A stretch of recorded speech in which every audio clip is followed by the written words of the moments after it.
I'm Sarah, and I've been married to Tom for over 30 years now. We have 2 sons, Jack and Mike. Tom always had a good job, so I decided to be a housewife and focus on raising our boys. It wasn't always easy, but I loved every minute of it. Jack, our eldest, was always a joy. From the moment he was born, we had a special connection. He was a curious kid, always asking questions and eager to learn. Mike, on the other hand, was a different story. Don't get me wrong, I love both my sons equally, but Mike was always more challenging. Tom doted on him from day one, which I think might have been part of the problem. Tom, you can't give him everything he wants, I'd say. He needs to learn the value of things. But Tom would just laugh it off. Oh, Sarah, he's just a kid. Let him enjoy his childhood. As the boys grew older, the differences between them became more apparent. Jack was always responsible, doing his homework without being asked and helping around the house. Mike, well, he was more interested in having fun. When it came time for college, Jack chose a good state school. He worked hard, got scholarships, and was determined to make it on his own. He moved into a small apartment near campus and got a part-time job to cover his expenses. Mike, however, had different plans. He announced one day at dinner that he'd been accepted into Westfield University, the most prestigious and expensive college in the neighboring city. "That's great, son," Tom exclaimed, beaming with pride. I was more cautious. "Mike, honey, that's a very expensive school." "Are you sure?" "Mom, don't worry about it," Mike interrupted. "Dad said he'd take care of it, right, Dad?" Tom nodded, and I felt a knot form in my stomach. I knew this wasn't going to end well, but I hoped I was wrong. I really, really hoped I was wrong. As Mike settled into his new life at Westfield University, I couldn't shake off a nagging feeling of unease. He rarely called home, and when he did, the conversations were brief and vague. Tom didn't seem concerned, but I couldn't help worrying. "He's just busy with his studies," Tom would say whenever I brought it up. "College is a big adjustment." I tried to believe him, but something didn't feel right. One day, after months of minimal contact, I decided to take matters into my own hands. I was going to visit Mike without telling him I was coming. When I finally arrived at the campus, I headed straight to the dean's office. The receptionist looked at me oddly when I asked about Mike's academic performance. "I'm sorry, Mrs. Thompson, but Michael hasn't been a student here for over a year," she said gently. My world spun. What? There must be some mistake. "He's been here for almost 2 years." The dean, hearing the commotion, came out of his office. "Mrs. Thompson, I'm afraid it's true. Michael was asked to leave due to poor academic performance. We sent a letter home." I felt sick. All those tuition payments, all those times Mike had assured us everything was fine, it had all been a lie. In a daze, I drove to the apartment Tom and I had been paying for. The scene that greeted me when I opened the door with the spare key was worse than I could have imagined. The place was a mess, empty bottles, pizza boxes, and clothes strewn everywhere. And there, in the middle of it all, was Mike, passed out on the couch with 2 girls I'd never seen before. "Michael Thomas Thompson!" I shouted, my voice shaking with anger and disappointment. Mike jolted awake, his eyes widening in shock when he saw me. "Mom? What the hell are you doing here?" "I think the better question is, what the hell are you doing?" I shot back. "You've been lying to us for over a year." The girls, looking embarrassed, quickly gathered their things and left. Mike sat up, running his hands through his messy hair. "Look, Mom, I can explain." "Explain what?" "How you've been wasting our money. How you've been living it up while we thought you were studying." We argued for hours. Mike tried to justify his actions, but I wasn't having it. In the end, I told him I was cutting off his allowance and that he needed to come home. "Fine," he spat. "I'll come home. But I'm telling Dad my side of the story first." I dreaded the confrontation with Tom, but I knew it had to happen. The drive home was tense, with Mike sulking in the passenger seat. When we got home, Tom was waiting. Mike immediately launched into his version of events, painting himself as the victim of an education system that didn't understand him. To my dismay, Tom seemed to buy it. "Son, it's okay," he said, putting his arm around Mike. "College isn't for everyone. You're just trying to find your place in the world." I couldn't believe what I was hearing. "Tom, are you serious?" He lied to us for over a year. But Tom wouldn't hear it. He insisted on continuing to support Mike, saying he just needed time to figure things out. 5 years passed, and the stark contrast between our sons only grew more apparent. Jack, our eldest, was thriving. He had graduated college with honors and immediately landed a job at a respected marketing firm. His dedication and hard work were paying off, and he was quickly climbing the corporate ladder. I remember the day he called to tell us about his promotion to junior executive. His voice was filled with excitement and pride. "Mom, Dad, I did it. I got the promotion." "That's wonderful, honey," I exclaimed, my heart swelling with pride. "We're so proud of you." Mike, on the other hand, was still finding himself. Over the years, he'd bounced from job to job, never staying in one place for more than a few months. Tom always managed to find him new positions through his business connections, but it never lasted.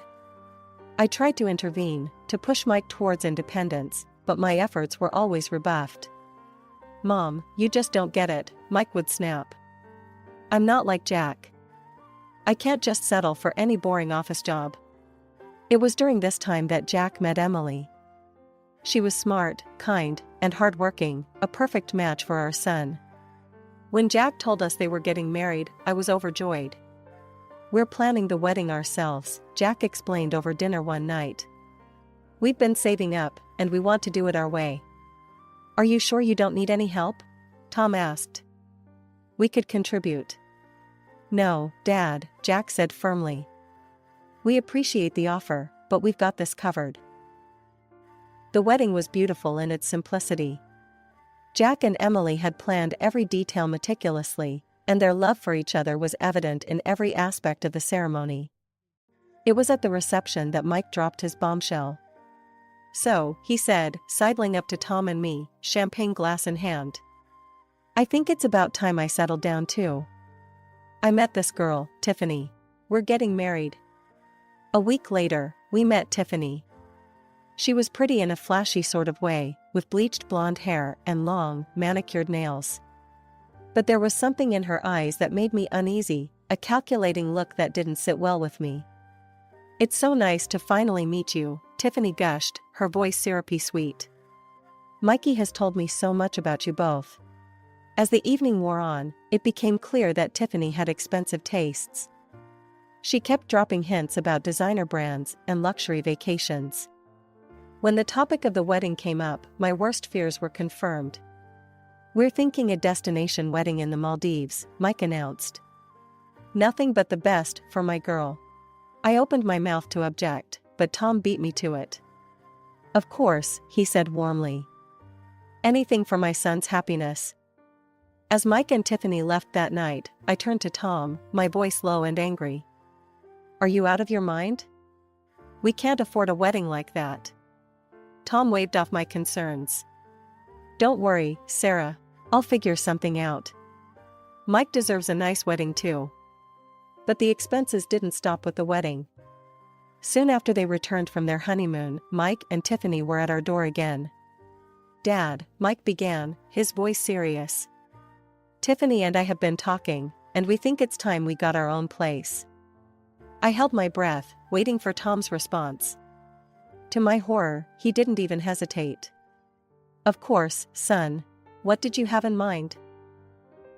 Tiffany piped up, her eyes gleaming. "We found the perfect apartment in Westview Towers. It's a bit pricey, but it's just what we need to start our life together." Westview Towers. The most expensive apartment complex in the city. I couldn't believe what I was hearing. "And of course," Mike added, "we'll need some help with the monthly expenses until I get my business off the ground." I couldn't stay silent any longer. "Your business?" What business? Mike waved his hand dismissively. I've got some ideas. It's gonna be big, Mom. You'll see. That night, after Tom had agreed to buy them the apartment and provide monthly support, I tried one last time to reason with him. Tom, this isn't right. We're not helping Mike by doing this. We're just enabling him. But Tom wouldn't listen. Sarah, he's our son. We have to support him. Besides, Jack never needed our help. We can afford to do this for Mike. The next few months were a blur of Mike's failed business ventures and Tiffany's increasing demands. Each time they came asking for money, Tom would give in, and I felt powerless to stop it. It was during this time that we received wonderful news from Jack and Emily. They were expecting their first child. I was overjoyed at the prospect of becoming a grandmother, but this happiness was tainted by tragedy. Tom collapsed at work one day, suffering a massive heart attack. By the time I reached the hospital, it was too late. My husband of over 30 years was gone. The world seemed to stop. I felt numb, unable to process what had happened. Jack rushed to my side, taking charge of the funeral arrangements and supporting me through the haze of grief. Mike, on the other hand, barely seemed affected. He stood at the funeral with a bored expression, while Tiffany spent the entire time on her phone, her short black dress drawing disapproving looks from the other mourners. As we stood by the freshly filled grave, Mike suddenly turned to me. So, when do we discuss the inheritance? I am the sole heir, after all. I stared at him in disbelief, unable to comprehend the callousness of his words. In that moment, I realized that the son I had raised was truly gone, replaced by this selfish, entitled stranger. The same evening, Mike and Tiffany cornered me in the living room. The other guests had left, leaving behind a heavy silence and the lingering scent of sympathy bouquets. Mom, Mike started, his voice unnaturally loud in the quiet house. We need to talk about the inheritance. I stared at him, still numb from the day's events. Mike, your father's barely in the ground. Can't this wait? Tiffany stepped forward, her eyes glittering. With all due respect, we have a right to know. We have plans, you know. I felt a surge of anger cut through my grief. Plans? What plans could be so important that you need to discuss this now? I need time to grieve, to sort things out. Tiffany's face twisted into an ugly sneer. Time? What you need is to face reality, old woman. This house, everything in it, it's all ours now. I couldn't believe what I was hearing. Excuse me? She sauntered around the room, running her fingers over the furniture. Oh yes, I had big plans for this place. Most of this old junk will have to go, of course. I felt like I was in some sort of twisted nightmare. I am not going anywhere, I said firmly. This is my home, and while I'm alive, I'll be the one deciding what happens to it. Tiffany laughed, a cold, cruel sound. Well, at your age, that won't be for long, will it? I recoiled as if I'd been slapped. Before I could respond, Jack's voice cut through the tension. That's enough, he said, stepping into the room. I hadn't even realized he was still in the house. You should both be ashamed of yourselves. Mike turned to his brother, his face flushing. Stay out of this, Jack. It's none of your business. It became my business when you started harassing our mother on the day of our father's funeral, Jack shot back. He turned to me, his voice softening. Mom, I've been thinking. I want you to know that I'm giving up my share of the inheritance to Mike. I gasped, and Mike's eyes widened in surprise. Jack continued. And Mom, I think you should do the same. Trust me on this. I stared at him, confused. What was he thinking? But as I looked into his eyes, I saw a silent plea. Despite my bewilderment, I found myself nodding. All right, I said slowly. If that's what you think is best, I'll do the same. Mike and Tiffany exchanged gleeful looks. We'll go to the notary in a couple of days to make it official, Jack said firmly. For now, I think you two should leave. Mom needs rest. As Mike and Tiffany left, celebrating their perceived victory, I turned to Jack. What are you doing? I whispered. He squeezed my hand. Trust me, Mom. I'll explain everything soon. For now, pack your things. You're coming to stay with Emily and me for a while. As I packed a small bag, my mind was reeling. I was leaving the home I'd shared with Tom for over 3 decades, giving up my inheritance to a son who seemed to care more about money than his own mother. The drive to Jack and Emily's house was quiet. I sat in the passenger seat, my mind swirling with questions I couldn't bring myself to ask. Jack seemed lost in thought, his knuckles wide on the steering wheel. When we arrived, Emily greeted us at the door. Her pregnant belly was more prominent now, and despite my turmoil, I felt a flutter of joy at the sight. "Oh, Sarah," she said, pulling me into a gentle hug. "I'm so sorry about all of this. Come in, I've made up the guest room for you." As I settled into the cozy guest room, I heard Jack and Emily talking in hushed tones downstairs. I wanted answers, but exhaustion overtook me, and I fell into a fitful sleep. The next morning, I found Jack in the kitchen, nursing a cup of coffee. I took a deep breath, bracing myself.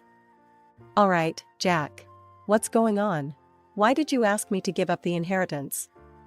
Jack sighed heavily. "Mom, there's something you need to know. A few weeks before Dad died, he called me to his office. He confessed something to me." My heart raced. What did he say? "Dad was in debt, Mom. Serious debt," Jack said, his voice low. He'd taken out loans to pay for Mike's wedding, the apartment, everything. And he'd used the house as collateral. I felt the blood drain from my face. "What? But, how? Why didn't he tell me?" Jack shook his head. He was ashamed, I think. He realized too late that he'd made a mistake enabling Mike for so long. But by then, it was too deep. I sat back, stunned. All those years of indulging Mike, of giving in to his every whim, it had cost us everything. "So, when Mike inherits?" I began, realization dawning. Jack nodded grimly. "He inherits the debt too. All of it." I gasped. "But that means—" "It means Mike and Tiffany are in for a rude awakening," Jack finished. "They think they're getting a fortune, but what they're really getting is a mountain of debt." Part of me wanted to warn Mike, to protect him from what was coming. But another part, a part one wasn't proud of, felt a grim satisfaction. "Shouldn't we tell him?" I asked, my voice small. Jack shook his head. "No, Mom. It's time Mike faced the consequences of his actions. Dad protected him for too long. This is his wake-up call." I nodded slowly, understanding the wisdom in Jack's words. "But what about me? Where will I go?" Jack reached across the table, taking my hand. "You'll stay with us, Mom. For as long as you need.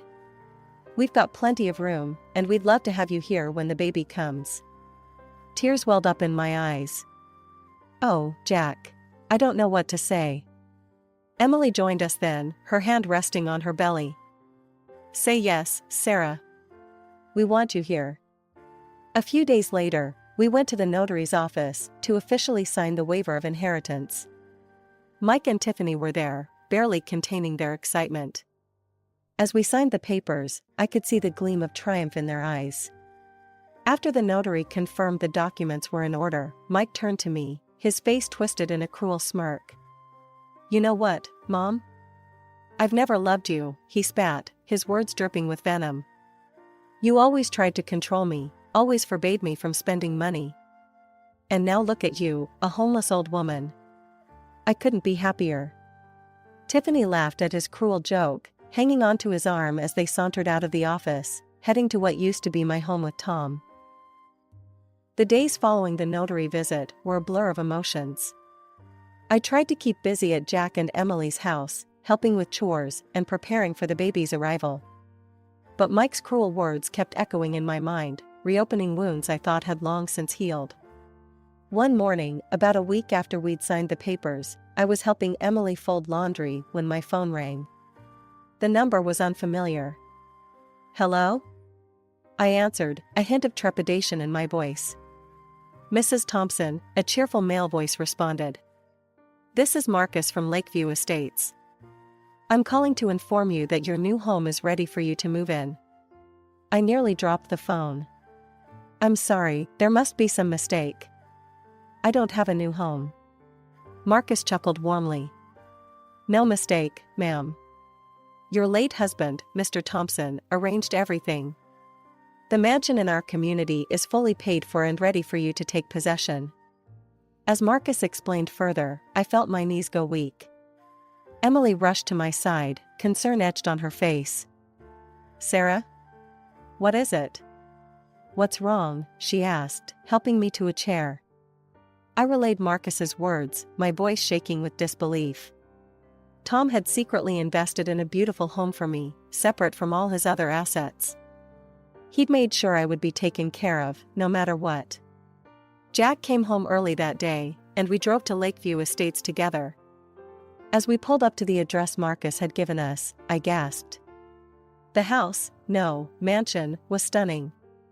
It stood proudly in an elite gated community, surrounded by manicured lawns and stately trees. Marcus met us at the door, beaming as he handed me the keys. Welcome home, Mrs. Thompson. Your husband wanted to make sure you had everything you needed. As we toured the house, I was overwhelmed by Tom's thoughtfulness. Every detail had been carefully considered, from the fully equipped kitchen to the cozy library filled with my favorite books. There was even a nursery, ready for visits from my future grandchild. Oh, Tom, I whispered, tears streaming down my face. You always knew how to take care of me. A few days after settling into my new mansion, I was packing some remaining belongings at Jack's house. Suddenly, the front door burst open with a bang. Mike stormed in, his hair disheveled and his eyes wild. Tiffany trailed behind him, her face a mask of fury. Mom. Jack. You lying, cheating bastards. Mike yelled, his face red with rage. I stood up, my heart racing. Mike, Tiffany, please calm down. What's going on? Mike thrust the papers in my face. Creditors came to the house, Dad's house. They're demanding payment of all these debts I knew nothing about. They say since I'm Dad's sole heir, I've inherited all his debts along with the property. Tiffany chimed in, her voice shrill, they're threatening to take the house if we don't pay up immediately. Mike continued, his voice a mix of anger and desperation. I checked Dad's accounts. There's no money, Mom. Nothing. He was supposed to have savings, but it's all gone. Where is it? I couldn't help but smile sadly, the irony of the situation not lost on me. Your father invested that money in my mansion a few years ago. He put it in my name, so it's not part of the inheritance. Mike's jaw dropped, but then he perked up. Mom, you have to sell the mansion and give me the money. It's the only way to save Dad's house. I shook my head slowly. I'm sorry, Mike, but I can't do that. The mansion is mine, legally and rightfully. Why don't you sell the apartment your father bought for you? No. Mike shouted. We're counting on rental income from that place. There has to be another way. I spread my hands, feeling a strange mix of sadness and vindication. I'm afraid there isn't, Mike. This isn't my problem to solve anymore. Then, remembering his cruel words from the notary's office, I couldn't resist adding, tell me, how does it feel to ask for help from a homeless old woman? Mike's face flushed an even deeper red, his fists clenching at his sides. For a moment, I thought he might lash out physically. But before he could react, Jack stepped between us. His voice was calm but firm as he said, that's enough. You've made your choices. Now you have to live with the consequences.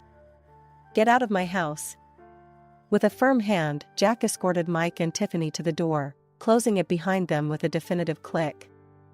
As I settled into my new life at Lakeview Estates, I couldn't help but feel a profound sense of gratitude towards Tom. The community was everything Marcus had promised and more. Elegant homes lined the streets, each surrounded by meticulously maintained gardens. My neighbors were friendly and welcoming, and I soon found myself part of a vibrant social circle. One of the best features of my new home was its proximity to a top-notch medical clinic. Given my age, it was comforting to know that excellent healthcare was just a stone's throw away. One sunny afternoon, as I was tending to my rose bushes, I received a call from my old friend, Margaret. After exchanging pleasantries, she hesitated, her voice taking on a more serious tone. "Sarah, I thought you should know. I've heard some news about Mike and Tiffany." I paused, my heart skipping a beat. "What kind of news, Margaret?" She sighed heavily, before continuing. "Well, it seems they've had to sell both the house and the apartment to pay off their debts. They've moved into a small, cheap rental on the other side of town."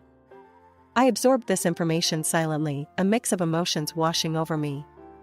Margaret wasn't finished. "There's more, Sarah. Tiffany, she's left Mike. Apparently, she couldn't handle the downgrade in lifestyle. And Mike, well, he's had to get a job. He's working as a salesman at a local electronics store now." I thanked Margaret for letting me know, and sat down on a nearby bench, my mind reeling. Part of me felt a twinge of satisfaction that Mike was finally facing the consequences of his actions, but another part, the mother in me, ached for his pain. As the weeks went by, I heard more snippets about Mike's new life. He was struggling, but for the first time, he was standing on his own 2 feet. There were moments when I was tempted to reach out, to offer help, but I resisted. This was a journey Mike needed to make on his own. My own life, meanwhile, was filled with joy. Jack, Emily, and their newborn daughter, Lily, visited often. The sound of Lily's laughter echoing through the halls of my new home was a balm to my soul. One particularly memorable afternoon, as we sat on the patio watching Lily crawl on a blanket, Jack turned to me with a serious expression.